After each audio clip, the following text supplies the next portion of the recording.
الحمد لله رب العالمين والصلاة والسلام على سيد المرسلين أما بعد فأعوذ بالله من الشيطان الرجيم بسم الله الرحمن الرحيم الصلاة والسلام عليك يا رسول الله وعلى آلك وأصحابك يا حبيب الله الصلاة والسلام عليك يا نبي الله وعلى آلك وأصحابك يا نور الله نويت سنة الاعتكاف அளவற்ற அருளாளனும் நிகரற்ற அன்புடையவனுமாகிய அல்லாஹ்வின் திருநாமத்தால் ஆரம்பம் செய்கின்றேன். ஸலவாத்தும் சலாமும் கண்மணி நாயகம் ஸல்லல்லாஹு அலைஹி வஆலிஹி வஸஹ்பிஹி வஸல்லம் அன்னவர்கள் மீதும் அன்னவர்களின் பரிசுத்தமான குடும்பத்தினர்கள், தோழர்கள், தாபியீன்கள், தபஅத் தாபியீன்கள், சாலிஹீன்கள், அல்லாஹ்வுடைய இறைநேச செல்வர்கள், முஸ்லிமான முஃமினான ஆண்கள், பெண்கள் அனைவர்கள் மீதும் என்றென்றும் உண்டாவதாக. புனிதமான ஜுமாவுடைய கடமையை நிறைவேற்றுவதற்காக அல்லாஹ்வுடைய வீட்டிலே இஅ்திகாஃபுடைய நீயத்தோடு அமர்ந்திருக்கக்கூடிய அல்லாஹுவின் அன்பு நல்லடியார்களே, அல்லாஹ்வுடைய தூதர் கண்மணி நாயகம் ஸல்லல்லாஹு அலைஹி வஸல்லம் அன்னவர்களும் எவைகளை எல்லாம் தன்னுடைய வாழ்க்கையிலே பின்பற்றி வாழுமாறு நமக்கு கட்டளை பிறப்பித்துள்ளார்களோ அவைகளை முழுமையான முறையிலே பின்பற்றி வாழ்வதற்கும், எவைகளை விட்டும் தவிர்ந்து வாழுமாறு நமக்கு கட்டளை பிறப்பித்துள்ளார்களோ அவைகளை விட்டும் முழுமையான முறையிலே தவிர்ந்து வாழ்வதற்கு முதலில் எனக்கும் இரண்டாவது உங்களுக்கும் நான் வசியத் செய்கின்றேன். அல்லாஹ் தௌஃபீக் செய்வானாக. கண்மணி நாயகம் ஸல்லல்லாஹு அலைஹி வஸல்லம் அன்னவர்கள் மீது ஸலவாத்துக்களை கூறுகின்ற விடயத்திலே ஏராளமான ஹதீதுகள் ரிவாயத் செய்யப்பட்டுள்ளன.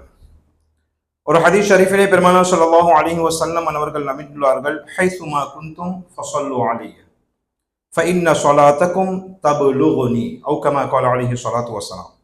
நீங்கள் எங்கிருந்தாலும் என் மீது ஸலவாத் ஓதிக்கொண்டே இருங்கள், உங்களுடைய ஸலவாத் எனக்கு எத்தி வைக்கப்படுகிறது என்பதாக பெருமானார் ஸல்லல்லாஹு அலைஹி வஸல்லம் அவர்கள் நபித்துள்ளார்கள். எனவே நாம் முயற்சி செய்து கண்மணி நாயகம் ஸல்லல்லாஹு அலைஹி வஸல்லம் அன்னவர்கள் மீது அதிகமாக ஸலவாத் சொல்லக்கூடிய பழக்கத்தை ஏற்படுத்திக் கொள்ள வேண்டும். அதற்குரிய பாக்கியத்தை அல்லாஹு தஆலா நஸீபாக்கி அருள்வானாக. ஸல்லு அலல் ஹபீப் ஸல்லல்லாஹு அலா முஹம்மத் ஸல்லல்லாஹு அலைஹி வஸல்லம் ஸலாத்தன் வ ஸலாமன் அலைக யா சய்யதி யா ஹபீபி யா ரசூலல்லாஹ். கண்ணியமிக்க இஸ்லாமிய சகோதரர்களே, பெரியார்களே, மனிதனுடைய வாழ்க்கையில் அன்றாடம் செய்யக்கூடிய பல செயல்கள் இருக்கின்றன. அதில் நல்லது கெட்டது என்று இரு வகையான செயல்கள் இருக்கின்றது. நல்ல காரியங்களை மனிதன் செய்வதோடு கெட்ட காரியங்கள் மனிதன் என்ற அடிப்படையில் தவறுகள், பாவங்களும் மனிதன் மூலமாக நிகழ்ந்து கொண்டிருக்கிறது. எனவே மனிதன் செய்யக்கூடிய தவறுகளில்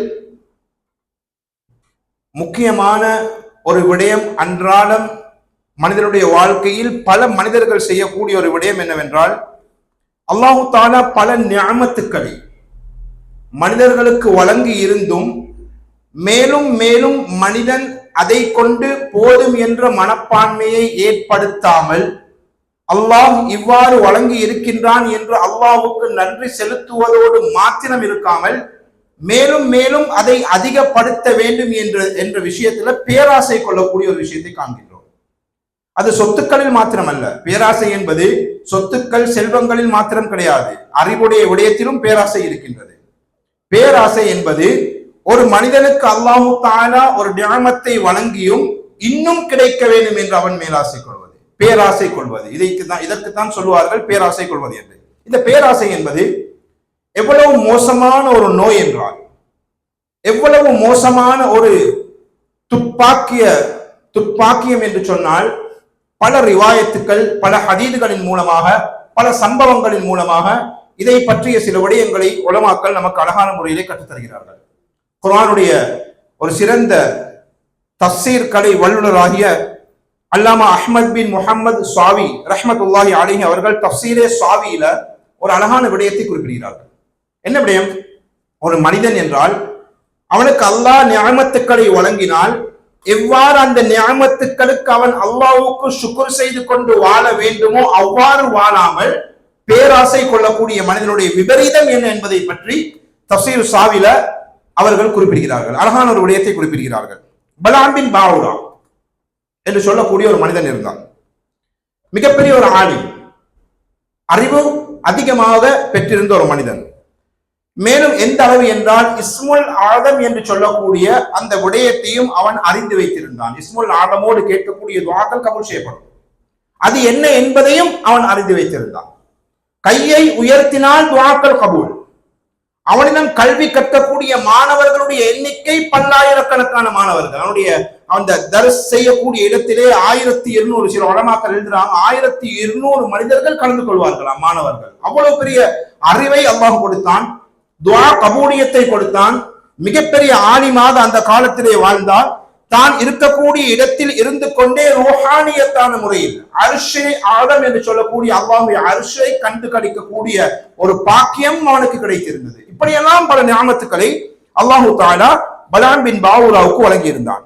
இவ்வாறு இருக்கக்கூடிய நேரத்தில் ஹஜ்ரத் மூசா அலைஹிஸ்ஸலாம் அவர்கள் கௌமுன் ஜப்பாரீன் என்று சொல்லக்கூடிய மனிதர்களோடு யுத்தம் செய்வதற்காக வேண்டி தன்னுடைய படையை திரட்டி கொண்டு மூசா அலைஹிஸ்ஸலாம் அவர்கள் பனி இஸ்ராயில் கூட்டத்தினர்களை அழைத்துக் கொண்டு போகின்றார்கள்.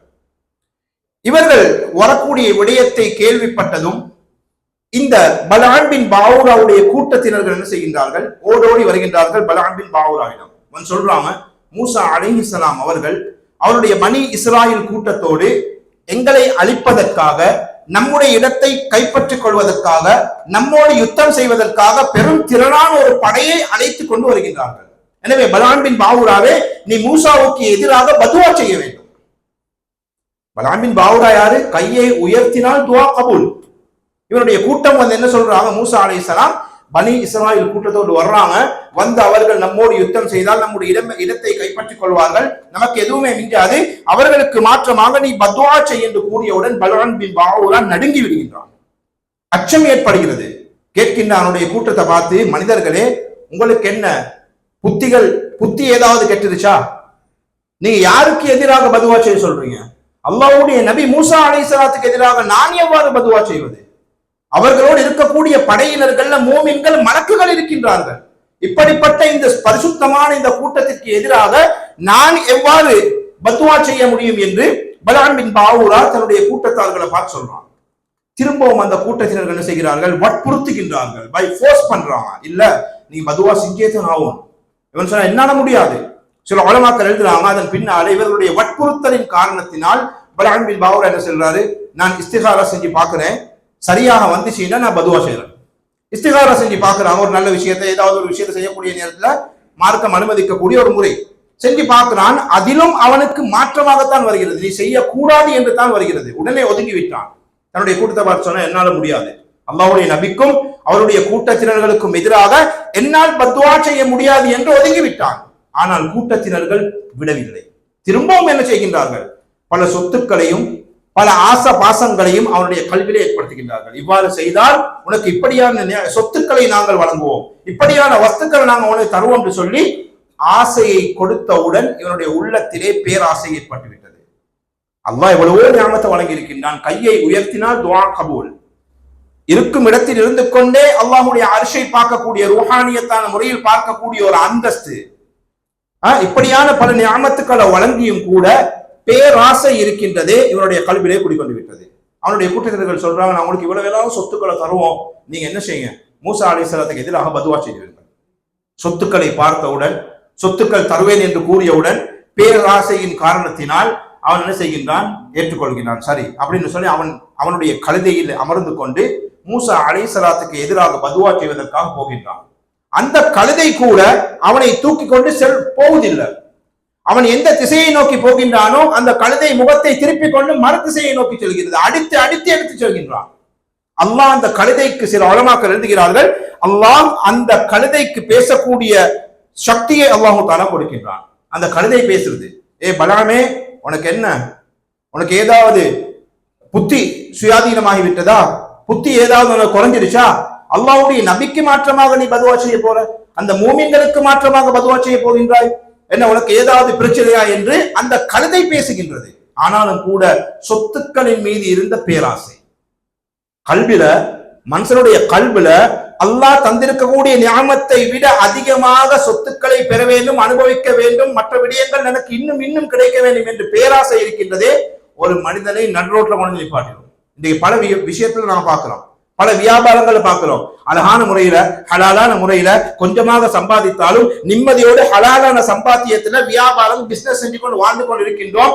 எங்களை விட கொஞ்சம் அந்தஸ்தில் உயர்ந்தவன் இருப்பான் சமுதாயத்துல, எங்களை விட பணக்காரன் இருப்பான், நம்மை விட வியாபாரம் அதிகமாக செய்யக்கூடியவன் இருப்பான். அவனை பார்த்து நாங்களும் செஞ்சு என்னது, நாங்களும் செஞ்சு நாங்களும் முன்னேறுவோம் என்று சொல்லி யாரோ ஒருத்தன் வந்து சொல்லுவான், ஏதாவது ஒரு ஐடியா கொடுப்பான், ஐடியா கொடுத்து இன்வெஸ்ட்மெண்ட் எடுப்பான், 2 தடவை ப்ராஃபிட் கொடுப்பான், 3ஆவது தடவை சல்லியை பிடிச்சிட்டு போயிடுவான். 3ஆவது தடவை என்ன நடக்கும், சல்லி அப்படியே புடுங்கிட்டு போயிடுவான். உட்கார்ந்து நாங்க பேராசை கொஞ்சமாக தந்தாலும் நமக்கு என்று ஒரு வியாபாரம் இருக்கின்றது, நமக்கு என்று ஒரு பிசினஸ் இருக்கின்றது, அதை நாங்கள் செய்யாமல் நாங்கள் மற்றவர்கள் சம்பாதிப்பது போன்று நாம் சம்பாதிக்க வேண்டும் என்று பேராசை. ஹலாலான சம்பாத்தியம் மார்க்கத்தில் கூடாத விடயம் கிடையாது. ஹலாலான சம்பாத்தியம் என்பது மார்க்கத்தின் அனுமதிக்கப்பட்ட விடயம். ஆனால் இதிலும் பேராசை இருக்கக்கூடாது. எதிலாக இருந்தாலும் சரி, பேராசை மனிதரை நடுத்தெருவில் நிறுத்திவிடும். இதே போன்றுதான் இந்த பலஆம் பின் பாவுரா என்ன செய்கின்றான், அந்த கழுதை கூறுவதை கூட கேட்காமல் அந்த கழுதையை அடித்து அடித்து துரத்தி கொண்டு அவன் என்ன செய்கின்றான், ஹுஸ்பான் என்று சொல்லக்கூடிய மலையின் உச்சியை நோக்கி செல்கின்றான். ஹுஸ்பான் மலைக்கு மேல போயிட்டு மூசா அலைஹிஸ்ஸலாம் அவர்களையும் அவருடைய பனி இஸ்ராயல் கூட்டம் வருகின்றார்கள். அவர்களை பார்த்து கொண்டே இவன் பதுவா செய்ய ஆரம்பிக்கின்றான். ஆனால் இவன் அவர்களுக்கு எதிராக பதுவா செய்கின்றான். அல்லாஹ்வுடைய குதிரத்தை பாருங்கள், இவனுடைய நாவிலிருந்து வரக்கூடிய வார்த்தை என்ன, இவனுக்கும் இவனுடைய கூட்டத்துக்கும் எதிராகத்தான் பதுவா வருகிறது. அல்லாஹ்வுடைய நபிக்கு எதிராக பதுவா வரவில்லை, அவருடைய கூட்டத்திற்கு எதிராக வரவில்லை, மாறாக இவனுக்கும் இவனுடைய கூட்டத்துக்கும் எதிராகத்தான் நாக்கிலிருந்து வருது. இவன் சொல்றான் வேறொன்று, வெளியில வர்றது வேறொன்று. கூட்டத்தினர்கள் கீழே சொல்றாங்க, பலானே என்ன செய்யற, நீ யாருக்கு எதிராக பதுவா செய்கின்றாய்? இல்லப்பா, நீ எதை நாடுறீங்களோ அதைத்தான் நான் சொல்ல வருகின்றேன், ஆனால் என்னுடைய நாவிலிருந்து வேறு வார்த்தைகள் வருகின்றது. அல்லாஹ்வுடைய குதிரத், என் நாவிலிருந்து நமக்கு எதிராகவே பதுவா வருகிறது. மூசா அலைஹிஸ்ஸலாத்துக்கு எதிராக பதுவா வருவதில்லை. அல்லாஹ் அவ்வாறு செய்து விட்டான். அதன் பின்னால் அல்லாஹு தஆலா அவனுக்கு வழங்கினான் என்ன ஒரு தண்டனை என்றால், அவனுடைய நாவு அப்படியே தொங்கிவிட்டது. அவனுடைய நெஞ்சுக்கு நேராக வரை அந்த நாவு தொங்கிவிட்டது. அதன் பின்னால் இந்த பலஆம் பின் பாவுரா தன்னுடைய கூட்டத்தை பார்த்து கூறுகின்றான், கை சேதமே, என்னுடைய துனியாவும் நாசம், என்னுடைய ஆகிரத்தும் நாசம் ஆகிடுச்சு. துனியாவில் அல்லாஹ் பல நியாமத்தை கொடுத்தான், அந்த நியாமத்துக்கு சுக்ர் செய்து நல்ல முறையில் வாழ்ந்திருந்தால் ஆகிரத்தில் அல்லாஹ் நியாமத்துக்களை வழங்கியிருப்பான். உங்களுடைய சொத்துக்களுக்கு, காசுகளுக்கு, பணங்களுக்கு நான் பேராசை கொண்டு என்னுடைய துனியாவும் அழிந்து விட்டது, ஆகிரத்தும் அழிந்து விட்டது. அன்பின் சகோதரர்களே, பெரியார்களே, அல்லாஹ் தஆலா அல் குர்ஆன்ல கூட இந்த வரலாற்றினுடைய விடயங்கள், குர்ஆனுடைய வசனங்கள் அல்லாஹ் தஆலா குறிப்பிட்டு காட்டுகின்றான். நாம் நாடி இருந்தால் அவனுக்கு இல்மை கொடுத்திருந்தோம், அவனுக்கு அறிவை கொடுத்திருந்தோம். ஆனாலும் அவன் என்ன செய்கின்றான், அவன் அல்லாஹ்வுக்கு வழிபடாமல் ஒத்தபா ஹவானா நம்முடைய நஃப்ஸுக்கு நாங்கள் கீழ்ப்படிவது, எங்கட உள்ளம் என்ன கூறுகிறதோ அதை நாங்கள் பின்பற்றி வாழ்வது, சரியாக இருந்தாலும் தவறாக இருந்தாலும். நஃப்ஸ் என்பது என்ன, எங்களுக்கு அதிகமாக நாங்க வாழக்கூடிய கேட்டகரி என்ன கேட்டகரி, நஃப்ஸுல் அம்மாரதி பிஸ்ஸூ. எங்கட நஃப்ஸ் எங்களுக்கு கெடுதியை கொண்டு தான் ஏவுது. எங்கட நஃப்ஸ் என்னைய பார்த்து எலும்பு தஹஜ்ஜத் தொழு சொல்றது கிடையாது, எலும்பு பள்ளிவாசலுக்கு வைத்து ஃபஜ்ருடைய ஜமாஅத்தோடு தொழு, எங்கட நஃப்ஸ் சொல்லுது இல்ல. எங்கட நஃப்ஸ் நஃப்ஸுல் அம்மாரதி பிஸ்ஸூ, கெடுதியை தான் ஏவுது. தொழாத, போவாத, ஏன் கஷ்டப்பட்டு கீழே பள்ளிக்கு போற, வீட்டுல தொழுதுரு, அப்படி இல்லைன்னா தலையை தடாவி இன்னும் டைமிக்கு தூங்குன்னு சொல்லி கொஞ்சம் தூங்கி எழுப்பினா சன்ரைஸ் ஆகிருக்கும். ஃபஜ்ருடைய தொழுகை கவா. எங்களுடைய நஃப்ஸ் அப்படித்தான் இருக்கின்றது. நம்முடைய நஃப்ஸ், நாம் சாதாரண மனிதர்கள், அல்லாஹ்வுடைய வலிமார்கள், இறைநேசர்கள், சாலிஹீன்களுடைய நஃப்ஸ் வேறு. நஃப்ஸுடைய பல படித்தரங்கள் இருக்கின்றது. ஆனால் நாம் வாழக்கூடிய நஃப்ஸ் எவ்வாறு, இந்த நஃப்ஸ் எதை கூறுகின்றதோ, இந்த கல்பு உள்ளம் எதை கூறுகின்றதோ அந்த உள்ளத்தை நாங்கள் பின்பற்றி வாழ்கின்றோம். இதுதான் சொல்லுவாங்க என்னது, நஃப்ஸை பின்பற்றி வாழ்வது. இப்படி வாழக்கூடிய மனிதர்கள் இருக்கின்றார். அல்லாஹ் குர்ஆன்ல சொல்றான், நஃப்ஸை பின்பற்றி வாழக்கூடியவர்கள். நஃப்ஸ் எதன் பக்கம் நம்மை இட்டு செல்கின்றதோ, நஃப்ஸ் எந்த கெடுதியை நோக்கி நம்மை இட்டு செல்கின்றதோ அந்த கெடுதியை நோக்கி செல்லக்கூடிய மனிதர்கள் யார், ஃபமஸலுஹு கமஸலில் கல்ப். அல்லாஹ் குறிப்பிடுகின்றான், அவருக்கு உதாரணம் நாயை போன்றது. அல்லாஹ் நம்மை பாதுகாக்க வேண்டும். எனவே அன்பின் சகோதரர்களே, பெரியார்களே, நஃப்ஸ் இருக்கின்றதே, இந்த பேராசை என்று சொல்லக்கூடியது, அல்லாஹ் நமக்கு நியாமத்தை வழங்கி இருந்தால் அல்லாஹ்வுக்கு நாங்கள் சுக்ர் செய்து அல்லாஹ் நமக்கு வழங்கிய நியாமத்துக்கு நன்றி செலுத்தி நாங்கள் அந்த நியாமத்தை போதுமானதாக கனாத் என்று சொல்லுவாங்க, அந்த போதும் என்ற தன்மையை நம்முடைய கல்வியிலே ஏற்படுத்தி நாங்கள் வாழ்வோமே ஆனால் அல்லாஹ் தஆலா என்ன செய்வான், அதுல இன்னும் பரக்கத்துகளை தருவான். அவ்வாறு இல்லாமல் நாங்கள் பேராசை கொள்வோமே ஆனால், ஆம், பேராசை என்ற வார்த்தை தவறு கிடையாது. ஹிர்ஸ் என்ற வார்த்தைக்கு தானே இது மோசமான பேட் வேர்ட் இல்ல, இது பேட் வேர்ட் இல்ல. ஹிர்ஸ் என்றால் பேராசை. ஆம், என்ன பேராசை? இபாதத்தில் பேராசை கொள்ளுங்கள், அல் குர்ஆன் ஓதுவதில் பேராசை கொள்ளுங்கள். இந்த மனிதன் டெய்லி பள்ளிவாசலுக்கு வந்து 5 times 5 நேரம் தொழுகைகளையும் ஜமாஅத்தோடு தொழுகிறாரு, நானும் தொழுவணுமே என்ற ஒரு பேராசை கொள்ளுங்கள்.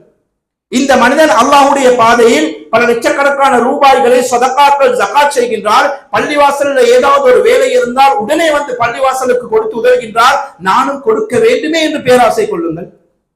நானும் தஹஜ்ஜுடைய தொழுகையை தொழ வேண்டும் என்று பேராசை கொள்ளுங்கள். இந்த பேராசை என்ற வார்த்தை தவறு கிடையாது.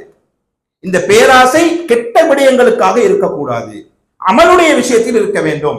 நான் இவர் ஒரு பக்கம் அல் குர்ஆன் ஓதுகின்றார் என்றால் நான் 2 பக்கங்கள் அல் குர்ஆன் ஓத வேண்டும் தினமும். இதுதான் பேராசை. நல்ல அமல்கள் மீது பேராசை கொள்ள வேண்டும். எனவே அன்பின் சகோதரர்களே, பெரியார்களே, இந்த பேராசை என்று சொல்லக்கூடிய வார்த்தை தவறு கிடையாது.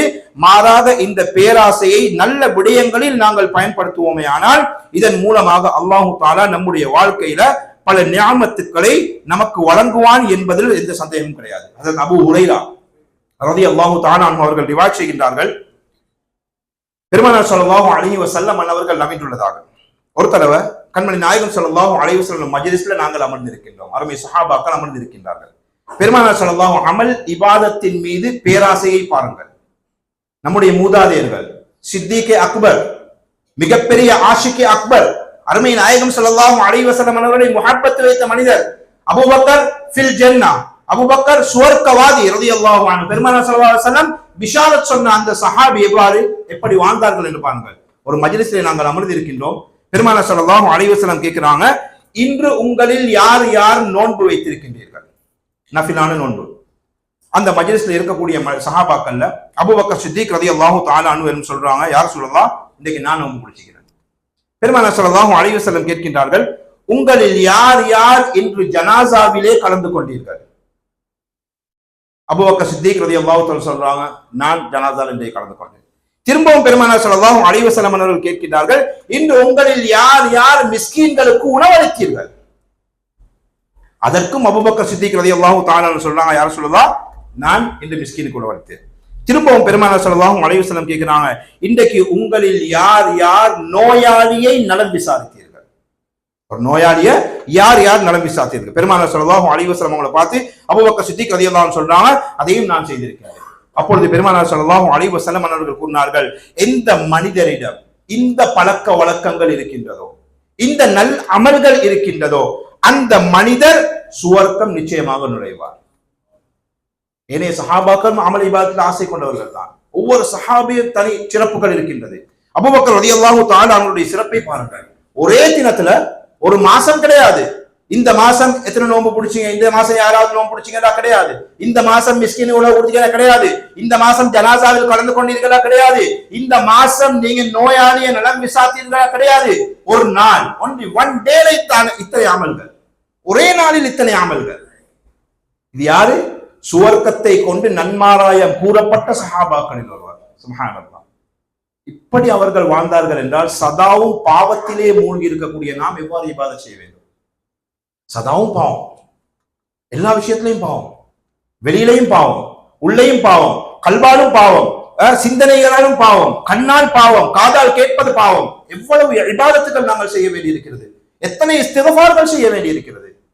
அன்பின் சகோதரர்களே, பெரியார்களே, இப்படி வாழ்ந்தவர்கள் தான் அருமை சஹாபாக்கள். இவர்களுடைய வாழ்க்கை வரலாறுகளை நாங்கள் முத்தாலா செய்ய வேண்டும். நாங்கள் என்ன செய்யணும்? படிக்கணும். இந்த வாழ்க்கை வரலாறுகளை படித்தால் தான் எங்களுக்கும் அமல் இபாதத் செய்ய வேண்டும் என்ற ஆசை, ஆர்வம் நமக்கு வரும். அமல் இபாதத்தின் மீது முஹப்பத் ஏற்பட வேண்டும். இன்னைக்கு எங்களோட நாளுக்கு நாள் எங்களோட அமல் இபாதத்துல குறைவுகள் தான் ஏற்படுகிறது.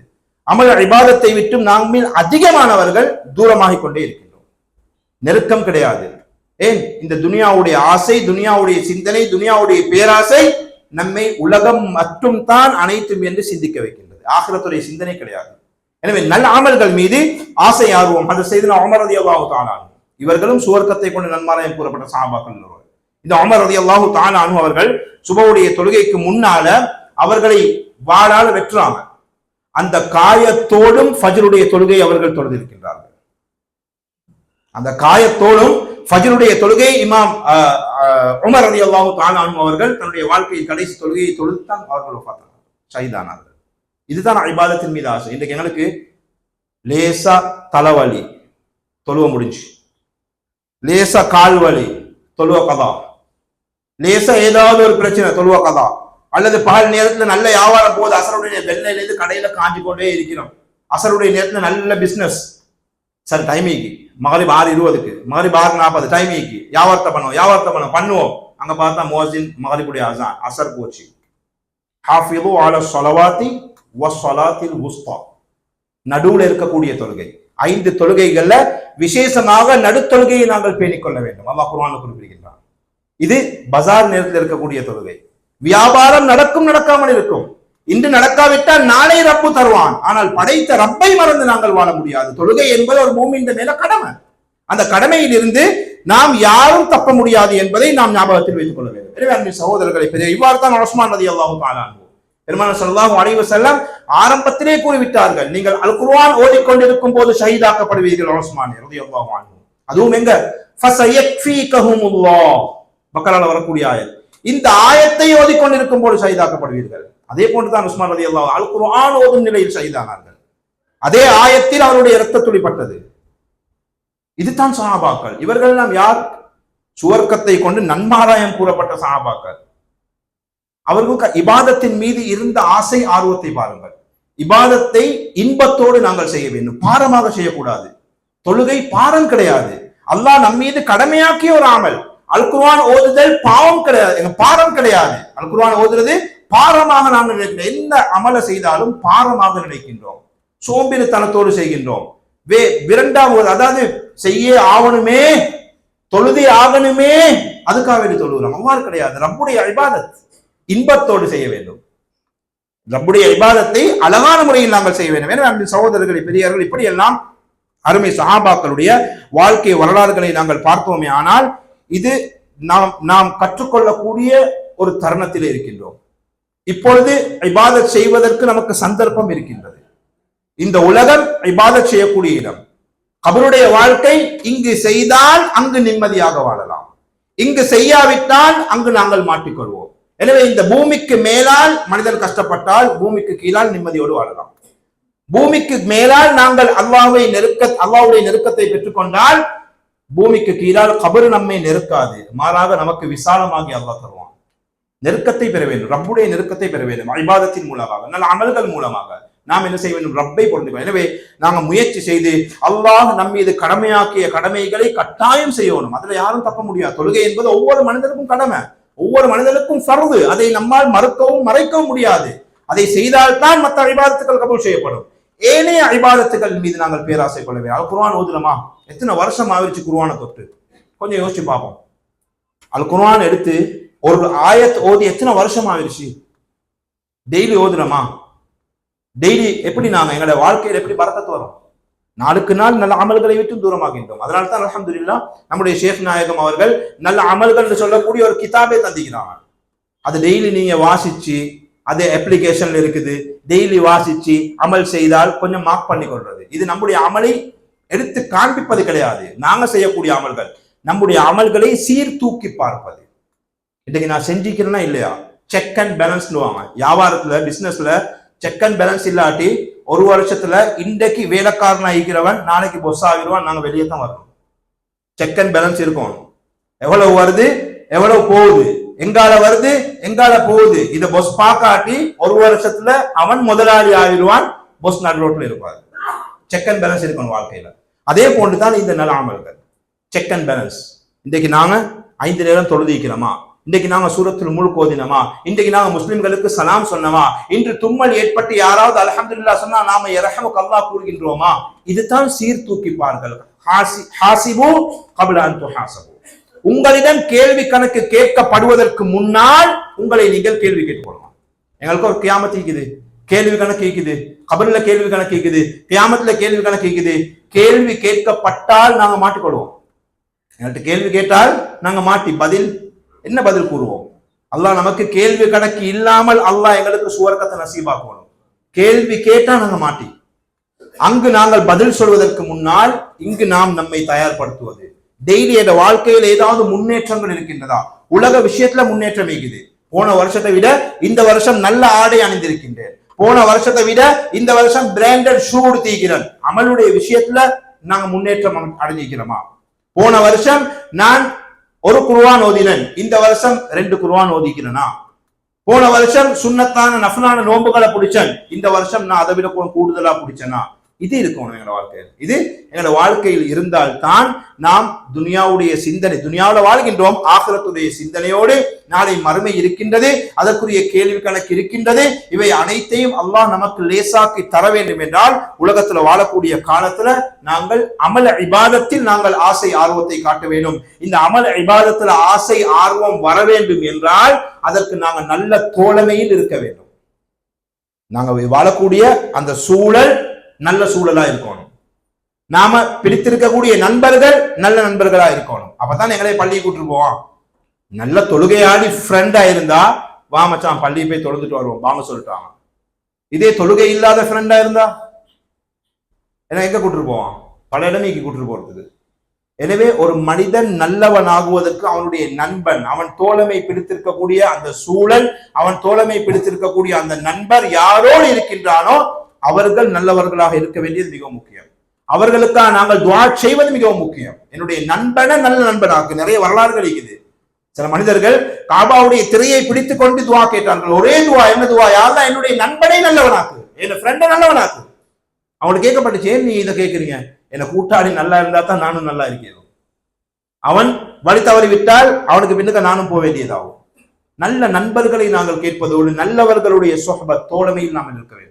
நல்லவர்களோடு இருந்தால் நாங்கள் நல்லதை கற்றுக்கொள்ளலாம். தீயவர்களோடு இருந்தால் நாங்கள் வாழ்க்கையில தீயதின் பக்கம் தான் நாம் முன்னேறி கொண்டு செல்வோம். எனவே அன்பின் சகோதரர்களே, பெரியார்களே, உலக வாழ்க்கை மிகவும் குறுகியது. வினாடிக்கு வினாடி நாம் மௌத்தை நெருங்கிக் கொண்டிருக்கின்றோம். எனவே அந்த மௌத்துக்காக, நம்முடைய கபருக்காக நம்மை நாம் தயார் செய்வதற்காகத்தான் இந்த உலகத்திலே அனுப்பப்பட்டிருக்கின்றோம். எனவே இந்த உலகத்துல வாழக்கூடிய வாழ்க்கைய அல்லாஹ் ரசூலுக்கு பொருத்தமான முறையில, அல்லாஹ்வுடைய ரிதாவை பெறக்கூடிய முறையில, கண்மணி நாயகம் ஸல்லல்லாஹு அலைஹி வஸல்லமுடைய முஹப்பத்தோடு நாங்கள் வாழ்வோமே ஆனால் நிச்சயமாக அந்த வாழ்க்கையில அல்லாஹ் பரக்கத்தை தருவான். உலக விஷயங்கள்ல பேராசை கொள்வதை விட்டுவிட்டு ஆகிரத்துடைய விஷயத்துல, நன்மையுடைய விஷயத்துல, நல்ல அமல்கள் செய்யக்கூடிய விஷயத்துல பேராசை கொள்வோமே ஆனால் அதுல அல்லாஹ் நமக்கு பரக்கத்தை வைப்பான். இப்படியான வாழ்க்கையை வாழக்கூடிய பாக்கியத்தை அல்லாஹ் தஆலா நம் அனைவருக்கும் நசீபாக்கி அருள்வானாக. யா அல்லாஹ் நம்முடைய பாவங்களை மன்னித்தருள்வாயாக, நம்முடைய தாய் தந்தையுடைய பாவங்களை மன்னித்தருள்வாயாக, உலக முஸ்லிம்களுடைய பாவங்களை மன்னித்தருள்வாயாக. நல்ல அமல்கள் மீது யா அல்லாஹ் நமக்கு ஆசை ஆர்வத்தை தந்தருள்வாயாக. யா அல்லாஹ் கெட்ட கூட்டங்கள், கெட்ட நண்பர்களை விட்டு யா அல்லாஹ் நம்மை நீ பாதுகாத்தருள்வாயாக. யா அல்லாஹ் உண்மையான அஹ்லுஸ் சுன்னத் வல் ஜமாஅத்துடைய கொள்கையில் வாழ்ந்து இதே கொள்கையில் மரணிக்கக்கூடிய பாக்கியத்தை நசீபாக்கி அருள்வாயாக. ஈமானோடு வாழ்ந்து ஈமானோடு மரணிக்கக்கூடிய பாக்கியத்தையும் கண்மணி நாயகம் ஸல்லல்லாஹு அலைஹி வஸல்லம் அவர்களுடைய ஷஃபாஅத்தோடு சுவர்க்கம் நுழையக்கூடிய பாக்கியத்தை நம் அனைவருக்கும் தந்தருள்வாயாக. ஆமீன் ஆமீன் ஆமீன். வாஹிர் தஅவானா அல்ஹம்துலில்லாஹி ரப்பில் ஆலமீன்.